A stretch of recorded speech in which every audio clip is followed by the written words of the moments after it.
നമ്മുടെ നാട്ടിൽ പൊതുവെ ഒരു ധാരണയുണ്ട്, ഹിപ്നോട്ടിസം എന്ന് പറയുന്നത് അല്പം തലയ്ക്ക് വെളിവില്ലാത്തവർക്കുള്ളതാണ്. ഇതിൻ്റെ ഗുണങ്ങൾ എന്തൊക്കെയാണ്, അതുകൊണ്ട് അവർക്കുണ്ടാകുന്ന ബെനിഫിറ്റ് എന്തൊക്കെയാണ്, ഇതിനെക്കുറിച്ചൊരു അവബോധം നമ്മുടെ ജനങ്ങൾക്കിടയിലില്ല. ഇപ്പോൾ യൂറോപ്യൻ കൺട്രീസിൽ UK പോലുള്ള സ്ഥലങ്ങളിലൊക്കെ ആൾക്കാർ ജോലി വിട്ട് വരുന്ന സമയത്ത് ഓടിയൊക്കെ ഹിപ്നോട്ടിസ്റ്റിൻ്റെ അടുത്ത് കയറും. ചിലരുടെ വിചാരം എന്ന് വെച്ച് കഴിഞ്ഞാൽ ഇതിപ്പോൾ ഇതിന് പോയി കഴിഞ്ഞാൽ ഈ ഇദ്ദേഹത്തിൻ്റെ മനസ്സിൻ്റെ നിയന്ത്രണത്തിൽ നമ്മളായിപ്പോകുന്നുള്ള ഭയം. അങ്ങനെയാണെങ്കിൽ എനിക്ക് പോലീസ് സ്റ്റേഷനിൽ നിന്ന് ഇറങ്ങാൻ സമയം കിട്ടില്ലല്ലോ. സിൽവ മെഡിറ്റേഷൻ മെത്തേഡ് ഇതിനകത്ത് വരുന്നവരോട് നമ്മൾ ചോദിക്കും, മരിച്ചുപോയ നിങ്ങളുടെ ഏറ്റവും അടുത്ത ആരെങ്കിലും, അച്ഛനോ അമ്മയോ ഹസ്ബൻഡോ വൈഫോ ആരെങ്കിലും കാണണോ? പെട്ടെന്ന് ഇങ്ങനെ അടിച്ച് തറയിടുന്നു. നിങ്ങളിനി 2 സെക്കൻഡ് ഉണരുമ്പോൾ നിങ്ങളുടെ മുന്നിൽ നിങ്ങളുടെ മരിച്ചുപോയ ഹസ്ബൻഡ് വന്നിരിക്കുന്നത്. അതുണ്ടാവും. അതൊക്കെ ആ ഒരു ടെമ്പററി മൊമെന്റിലേക്കുള്ളതാണ്.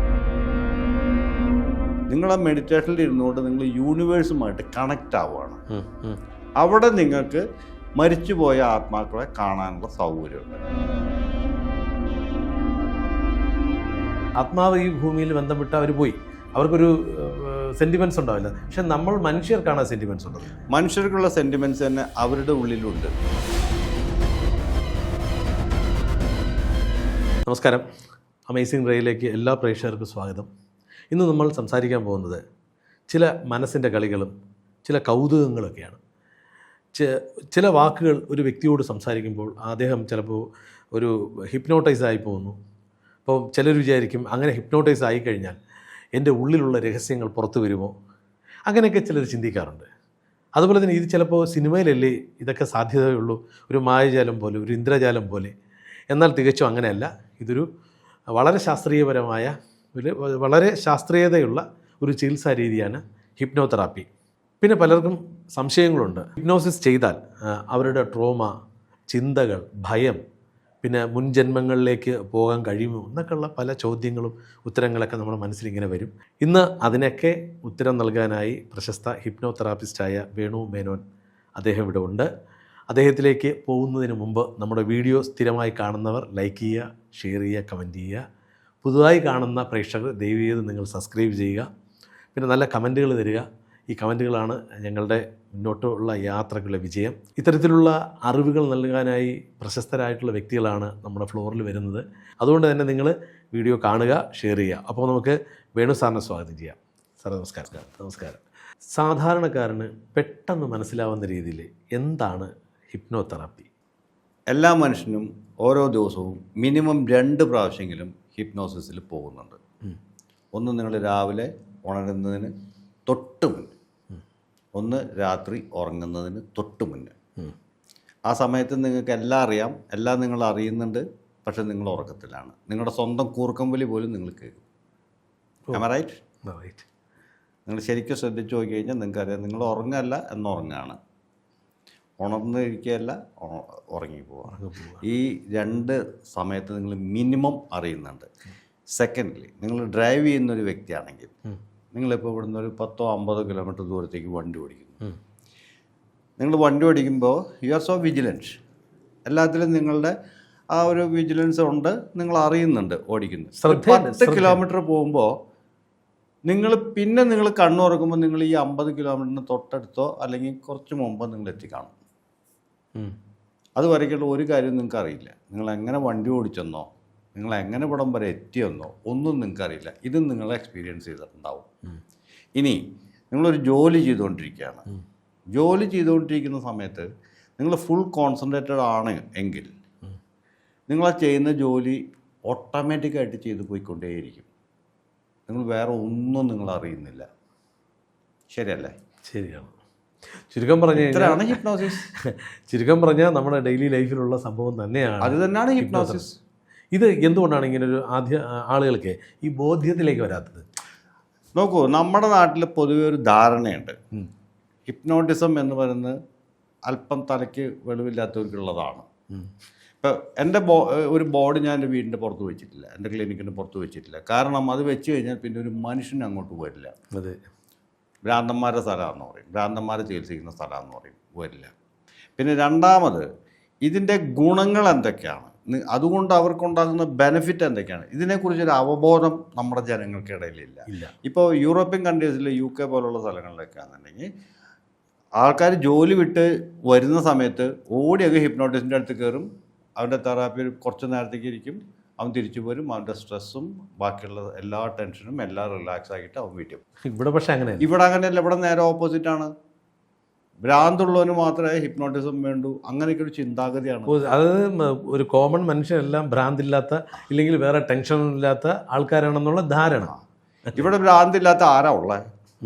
ഒരാളെ പറഞ്ഞു തരാൻ പറ്റും. അതെ, ആരെ എടുത്താലും അവർക്ക് കുറച്ച് വട്ടുണ്ടാവും. ഈ ഞാൻ പോലും സെമിയോ ഉണ്ടാവും. അതെ. പക്ഷെ നമ്മൾ അതിനെ കവർ ചെയ്തുകൊണ്ട് മേക്കപ്പ് ചെയ്തുകൊണ്ട് നമ്മൾ പോകുന്നു. ഈ ഹിപ്നോതെറാപ്പി ഒരു മെഡിക്കൽ ചികിത്സയാണോ അതോ? ഹിപ്നോതെറാപ്പി എന്ന് പറഞ്ഞാൽ നമ്മുടെ സയൻസ് അതിനെ അംഗീകരിച്ചിട്ടില്ല, പക്ഷേ അതിനെ മറ്റുള്ള രീതികളിൽ ആളുകൾ അതിനെ ആക്സെപ്റ്റ് ചെയ്യുന്നുണ്ട്. ഇപ്പോൾ ഹിപ്നോതെറാപ്പി എന്ന് പറഞ്ഞു കഴിഞ്ഞാൽ ഈ MBBS ഡോക്ടർ ഒരിക്കലും നിങ്ങളതിന് പ്രിഫർ ചെയ്യില്ല, അല്ലെങ്കിൽ ഒരു ചികിത്സിക്കുന്ന ഭ്രാന്തിനെ ചികിത്സിക്കുന്ന ഒരു ഡോക്ടർ നിങ്ങളെ അത് സജസ്റ്റ് ചെയ്യില്ല. വേറെ ഈ ഡോക്ടേഴ്സ് പോലും എനിക്ക് സ്റ്റുഡൻസ് ആയിട്ടുണ്ട്. ഇതേ ഡോക്ടേഴ്സ് എനിക്ക് സ്റ്റുഡൻ്റ് ആയിട്ട് വരും, മനസ്സിലായോ? അവർ ഇത് പഠിച്ചിട്ട് പോവും, അവരതവിടെ പ്രാക്ടിക്കലായിട്ട് ഉപയോഗിക്കും. ദാറ്റ് മീൻസ് ഹിപ്നോസിസം എന്ന് പറയുന്ന സംഭവം ശരിക്കും യൂസ്ഫുള്ളാണ്, പ്രാക്ടിക്കലാണ്. ഇത് ചിലരുടെ വിചാരം എന്ന് വെച്ച് കഴിഞ്ഞാൽ ഇതിപ്പോൾ ഇതിന് പോയി കഴിഞ്ഞാൽ ഈ ഇദ്ദേഹത്തിൻ്റെ മനസ്സിൻ്റെ നിയന്ത്രണത്തിൽ നമ്മളായിപ്പോയി എന്നുള്ള ഭയം. അങ്ങനെയാണെങ്കിൽ എനിക്ക് പോലീസ് സ്റ്റേഷനിൽ നിന്ന് ഇറങ്ങാൻ സമയം കിട്ടില്ലല്ലോ. ഉള്ള കള്ളന്മാരും കൊള്ളക്കാരും മുഴുവൻ ഞാൻ ഹിപ്നോട്ടൈസ് ചെയ്തുകൊണ്ടിരിക്കണ്ടേ എടുക്കാനായിട്ട്? It's impossible. നിങ്ങളുടെ പൂർണ്ണമായ സഹകരണമോ നിങ്ങളുടെ സമ്മതമോ ഇല്ലാതെ എനിക്ക് നിങ്ങളെ ഹിപ്നോട്ടൈസ് ചെയ്യാൻ പറ്റില്ല. ഉറപ്പാണ്? പറ്റും. പറ്റുന്ന വഴി വേറെ ഉണ്ട്, പക്ഷെ അത് നമ്മൾ സാധാരണ ആൾക്കാരിൽ നമ്മൾ ഉപയോഗിക്കില്ല. അത് നമ്മുടെ എത്തിക്സിന് അഗെയിൻസ്റ്റ് ആണ്.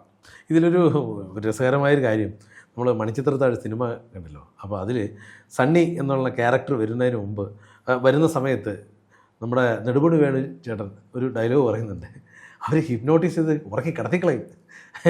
അവർ ഉറക്കി കിടത്തിയ ഭയങ്കര പ്രശ്നമാണ്. അതാണ് ഒരു ശരാശരി മലയാളിയുടെ ഒരു അവസ്ഥയാണ് ആ സിനിമയിൽ. അതാണ് നമ്മുടെ നാട്ടിലെ അവസ്ഥ. നമ്മുടെ നാട്ടിലെ ആളുകൾ ചിന്തിക്കുന്ന അതാണ്. ഹിപ്നോട്ടിസം എന്ന് പറഞ്ഞാൽ നിങ്ങൾ ഉറക്കി കിടത്തി നിങ്ങളെ കൊണ്ട് എന്ത് വേണമെങ്കിലും നമുക്ക് ചെയ്യാം. ഇതാണ് അവരുടെ എല്ലാവരുടെയും ഒരു കോമൺ മാൻ്റെ എല്ലാം ചിന്താഗതി അതാണ്.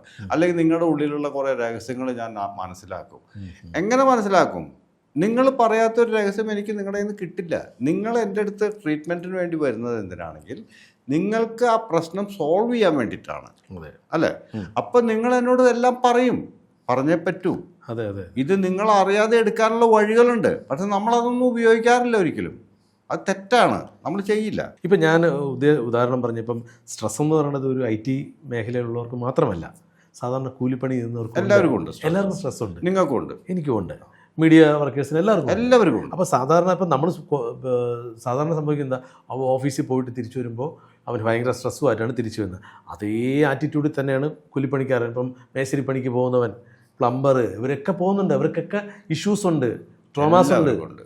അപ്പം അങ്ങനെയുള്ള സാധാരണക്കാരുടെ കാര്യമാണ് ഞാൻ ചോദിച്ചത്. എങ്ങനെ നോക്കൂ, സാധാരണക്കാരന് ഇപ്പം നിങ്ങൾ എത്ര സ്ട്രെസ്ഡ് ആണെന്ന് പറഞ്ഞാലും നിങ്ങൾക്ക് ഒരു പോലീസുകാരനെ കണ്ടു കഴിഞ്ഞാൽ നിങ്ങൾ അവൻ്റെ അപ്പനമ്മയ്ക്കും വിളിക്കുമോ? നിങ്ങൾ വണ്ടി ഓടിച്ചുകൊണ്ടിരിക്കുമ്പോൾ ഒരു പോലീസുകാരൻ കൈ കാണിച്ചു, നിങ്ങൾ എങ്ങനെ ബിഹേവ് ചെയ്യും? അയാളോട് റഫായിട്ട് ബിഹേവ് ചെയ്യോ? ഇല്ലല്ലോ. ഒരു ഭയമാണ്. ഡീസൻ്റ് ആയിരിക്കും ബിഹേവ് ചെയ്യും. എങ്ങനെയെങ്കിലും ചിലപ്പോൾ അവിടെ രക്ഷപ്പെട്ടു പോകണം, ബിഹേവ് ചെയ്യില്ലേ? അപ്പം നിങ്ങളുടെ സ്ട്രെസ് എവിടെ പോയി? അത് കഴിഞ്ഞിട്ട് വീണ്ടും ഈ സ്ട്രെസ് വരും. എന്ന് വെച്ച് കഴിഞ്ഞാൽ നിങ്ങൾക്ക് മാറ്റിവെക്കാൻ കഴിയുന്നത് നിങ്ങളുടെ മാനസികാവസ്ഥയുള്ളൂ. നിങ്ങൾ വേണം എന്ന് ഉദ്ദേശിച്ച് കഴിയുമ്പോൾ നിങ്ങൾക്ക് അതിനെ മാറ്റിവെക്കാൻ സാധിക്കുന്നുണ്ട് എങ്കിൽ അതിൻ്റെ അർത്ഥം എന്താ? നിങ്ങൾക്ക് തന്നെ മാറ്റിവെക്കാം. ഈസിയായിട്ട് നമുക്ക് തന്നെ ചെയ്യാം. നിങ്ങൾക്ക് തന്നെ ചെയ്യാം. വെരി സിമ്പിൾ അല്ലേ? പക്ഷേ ഇത് എപ്പോഴും നമ്മൾ ആ ബോധതലത്തിലല്ലല്ലോ. ബോധതലത്തിലാവുന്ന ഞാൻ പറഞ്ഞില്ലേ, പോലീസുകാരൻ്റെ എക്സാമ്പിൾ പറഞ്ഞതാണ്. ഒരു പോലീസുകാരൻ നിങ്ങളെ കൈ കാണിച്ചു കഴിയുമ്പോൾ നിങ്ങൾ ഓട്ടോമാറ്റിക്കായിട്ട് ബോധത്തിലേക്ക് വന്നു. കണ്ടർ അടിച്ചിട്ടുണ്ടെങ്കിൽ പോലും ബോധത്തിലേക്ക് വരും, പെട്ടെന്ന് വരും. അല്ല, ഇത് എപ്പോഴാണ് നമ്മളെപ്പോഴും എന്താണ് നമുക്ക് മറവിയാണോ അത്? അതാ ഒരു തരത്തിൽ നമ്മളിതൊന്നും നോക്കൂ, നമ്മളെ മനഃശാസ്ത്രം പഠിപ്പിക്കുന്ന എന്താണെങ്കിൽ നിങ്ങൾക്ക് ഒരിക്കലും ഒരു സാധനം മറക്കാൻ പറ്റില്ല. നിങ്ങൾക്ക് നിങ്ങളുടെ അമ്മയുടെ മുഖം ഓർമ്മയില്ലേ? നിങ്ങൾ ജനിച്ച വീട് നിങ്ങൾക്ക് ഓർമ്മയില്ല? നിങ്ങൾ പഠിച്ച സ്കൂൾ നിങ്ങൾക്ക് ഓർമ്മയില്ല? അവിടെ പഠിപ്പിച്ച ടീച്ചർ നിങ്ങൾക്ക് ഓർമ്മയില്ലേ? നിങ്ങളിവിടെ എന്താ മറക്കുന്നത്? നിങ്ങൾക്ക് ആവശ്യമില്ല എന്ന് പറയുന്നൊരു സംഭവം, അതാണ് നിങ്ങൾ മറക്കുന്നത്. അതായത് നിങ്ങൾ സ്വയം തീരുമാനിച്ചു അതിനെ വെച്ചുകൊണ്ടിരുന്നിട്ട് വലിയ കാര്യമൊന്നുമില്ല എന്ന് നിങ്ങളുടെ സബ് കോൺഷ്യസ് മൈൻഡ് തീരുമാനിച്ച ആ സാധനത്തിനാണ് നിങ്ങൾ മാറ്റി വയ്ക്കുന്നത്. അപ്പോഴും അത് നിങ്ങളുടെ സബ് കോൺഷ്യസ് മൈൻഡിൽ നിന്ന് പോയിട്ടില്ല.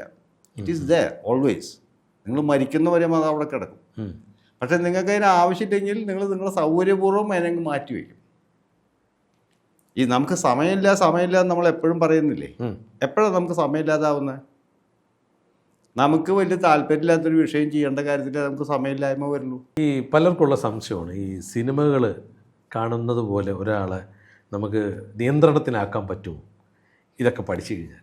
ഷോർട്ട് ടൈമിലേക്ക് നമുക്ക് ആക്കാൻ പറ്റും. ഇപ്പം ഞങ്ങൾ സ്റ്റേജ് ഷോ ഒക്കെ കാണിക്കുന്നത് അങ്ങനെയാണ്.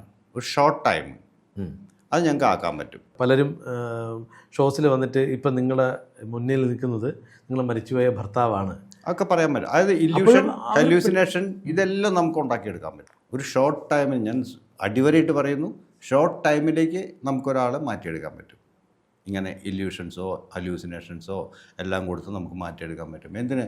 ഞാൻ അവരുടെ കൈമെന്ന് ശരിക്കും നല്ലോണം അമർത്തിപ്പിച്ച് കഴിഞ്ഞാൽ അവർക്ക് വേദനിക്കില്ല. അനസ്തേഷ്യ കൊടുത്ത പോലെയാണ്. അത് തന്നെയാണ് ഇങ്ങനെ സംഭവിക്കുന്നത്. ഓരോ മരിച്ചുപോയ ഭർത്താവ് അല്ലെങ്കിൽ മരിച്ചുപോയ അച്ഛൻ, മക്കൾ മുന്നിൽ വന്ന് നിൽക്കും പോലെ മറ്റൊരാളെ ചൂണ്ടിക്കാണിച്ച് ഇതാണ് നിങ്ങളുടെ മകൻ എന്ന് പറയുമ്പോൾ പെട്ടെന്ന് വിശ്വസിക്കും. മരിച്ചുപോയ ഒരാളെ കാണുന്നത് വേറെ തലത്തിലാണ്. ഇപ്പം ഞാൻ പഠിപ്പിക്കുന്ന സിൽവ മെഡിറ്റേഷൻ മെത്തേഡ്, ഇതിനകത്ത് വരുന്നവരോട് നമ്മൾ ചോദിക്കും, ഒരു ലെവൽ കഴിയുമ്പോൾ ചോദിക്കും, നിങ്ങൾക്ക് മരിച്ചുപോയ നിങ്ങളുടെ ഏറ്റവും അടുത്ത ആരെങ്കിലും, അച്ഛനോ അമ്മയോ ഹസ്ബൻഡോ വൈഫോ ആരെങ്കിലും കാണണോ ചോദിക്കും. വേണമെന്ന് അവർ ആവശ്യപ്പെട്ട് കഴിഞ്ഞാൽ എനിക്ക് അവരെ കൂട്ടിക്കൊണ്ടുപോയി അവരെ കാണിക്കാൻ പറ്റും. സ്റ്റേജ് ഷോയിലാണെങ്കിൽ ഞാൻ ഉദ്ദേശിച്ചത്, സ്റ്റേജ് ഷോയിൽ അതൊന്നും നടക്കില്ല. ഇല്ലത്തിൽ നമ്മൾ അങ്ങനെ സംഭവം ഇല്ല, എന്നാലും നമ്മൾ അവരെ കൊണ്ട് വിശ്വസിപ്പിക്കുക. ആ സമയത്തേക്ക് പെട്ടെന്ന് ഇങ്ങനെ അടിച്ച് തറയിടുന്നു, നിങ്ങളിനി 2 സെക്കൻഡ് ഉണരുമ്പോൾ നിങ്ങളുടെ മുന്നിൽ നിങ്ങളുടെ മരിച്ചുപോയ ഹസ്ബൻഡ് വന്നിരിക്കുന്നു. ഉടനെ അവർ, ഞാൻ വീഡിയോ കണ്ടത്, ഭയങ്കര കരച്ചിൽ. അതുണ്ടാവും. അതൊക്കെ ആ ഒരു ടെമ്പററി മൊമെന്റിലേക്കുള്ളതാണ്. അത് കഴിഞ്ഞാൽ അതങ്ങ് അവർ മറന്നു കളയും. ഇപ്പൊ നിങ്ങൾ പറഞ്ഞത് യാഥാർത്ഥ്യമായിട്ട് കാണിക്കുന്നത് ഞാൻ പറഞ്ഞല്ലോ, സിൽവ മെഡിറ്റേഷൻ മെത്തേഡിൽ നമ്മൾ കൊണ്ടുപോയിട്ടാണ് ചെയ്യുന്നത്. ഇങ്ങനെ നമ്മൾ സ്റ്റേജ് ഷോയിലേക്കോ അല്ലെങ്കിൽ ഇൻസ്റ്റന്റ് ഹിപ്നോസിസിലോ നമ്മൾ കാണിക്കുന്ന ടെമ്പററി മൊമെന്റിലേക്ക് മാത്രമാണ്. ആ ഒരു ടൈമിലേക്ക്, പെർട്ടിക്കുലർ ടൈമിൽ മാത്രമായിട്ട് അവരെ നമുക്ക് ഒരു ഹലൂസിനേഷനിൽ കൊണ്ടുപോകാം. അതിപ്പോൾ ഭർത്താവോ ഭാര്യയോ ഒന്നും വേണമെന്നൊന്നുമില്ല. ഒന്നുമില്ലാത്ത സ്ഥലത്ത് ചെന്നിട്ട് എവിടെ ഒരു പട്ടിയുണ്ട്, ആ പട്ടി നിങ്ങളെ കടിക്കാനാണ് വരുന്നത്, മാറിക്കോ എന്ന് പറഞ്ഞാൽ അവർ മാറും. മറ്റേതെന്താണ്? മറ്റതെന്ന് പറഞ്ഞാൽ ഈ മെഡിറ്റേഷനിൽ നമ്മൾ പോയി കഴിയുമ്പോൾ നമ്മുടെ തലം നമ്മൾ മാറ്റിയെടുക്കുകയാണ്. അതായത് നിങ്ങൾ ആ മെഡിറ്റേഷനിൽ ഇരുന്നുകൊണ്ട് നിങ്ങൾ യൂണിവേഴ്സുമായിട്ട് കണക്റ്റ് ആവുകയാണ്. അവിടെ നിങ്ങൾക്ക് മരിച്ചുപോയ ആത്മാക്കളെ കാണാനുള്ള സൗകര്യമുണ്ട്. അവരും കൂടെ സമ്മതിച്ചാൽ, അവർ സമ്മതിക്കണം, അവർക്കും കൂടെ സമ്മതം വേണം. ഇപ്പം ഞാൻ പറയട്ടെ, അച്ഛനും മോനും തമ്മിൽ ഭയങ്കര വഴക്കായിരുന്നു.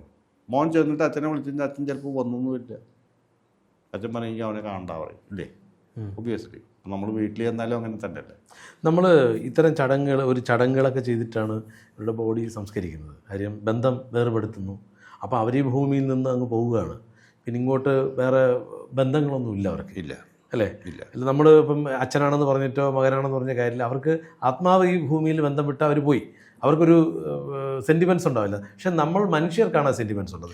മനുഷ്യർക്കുള്ള സെൻറ്റിമെൻറ്റ്സ് തന്നെ അവരുടെ ഉള്ളിലുണ്ട്. ഇതെൻ്റെ മകനാണ്, എനിക്ക് ആ മകനോട് എനിക്ക് ഇഷ്ടമുണ്ടായിരുന്നു അല്ലെങ്കിൽ ഇഷ്ടമില്ലായിരുന്നു, ഇതെല്ലാം അവർക്കും ഉണ്ട്. അവിടെ നിന്ന് അവർക്ക് പോകാനുള്ളൊരു സമയം വരുമ്പോൾ മാത്രമേ അവർ മാറുള്ളൂ. എത്ര കാലമാണ് അവരവിടെ? അതിന് ടൈം പറയാൻ പറ്റില്ല. It depends upon the universal law.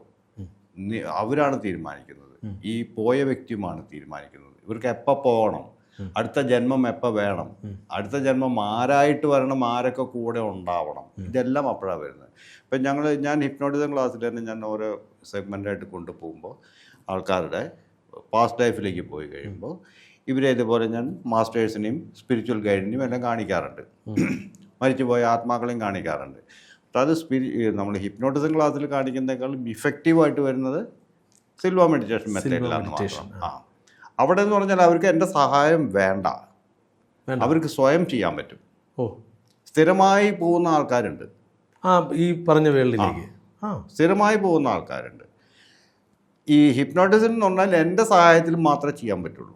ഞാൻ എപ്പോൾ നിർത്തുന്നു അവരോട് അത് കഴിഞ്ഞു. അങ്ങനെയല്ല, മറ്റവർ തീരുമാനിക്കും, അവർക്ക് ചെയ്യാം സ്ഥിരമായിട്ട്. ഒരു സംശയം, ഇതെങ്ങനെയാണ് അവർ ചെയ്യുന്നത്? മെഡിറ്റേഷനിൽ കൂടെ. നമ്മളിവിടെ ഇങ്ങനെ ഇരിക്കുന്നു. ഞാൻ പഠിപ്പിക്കുന്ന മെഡിറ്റേഷൻ എന്ന് പറഞ്ഞാൽ you start counting 5 to 0. You are in deep meditation. അത്രേ ഉള്ളൂ. തീർച്ചയായിട്ടും ഈ സമയപരിധി മൂലം ഈ എപ്പിസോഡ് ഇവിടെ വൈൻഡപ്പ് ചെയ്യുകയാണ്. ഇതിൻ്റെ ബാക്കി ഭാഗം നമുക്ക് അടുത്ത എപ്പിസോഡിൽ കാണാം. നിങ്ങൾ വെയിറ്റ് ചെയ്യുക.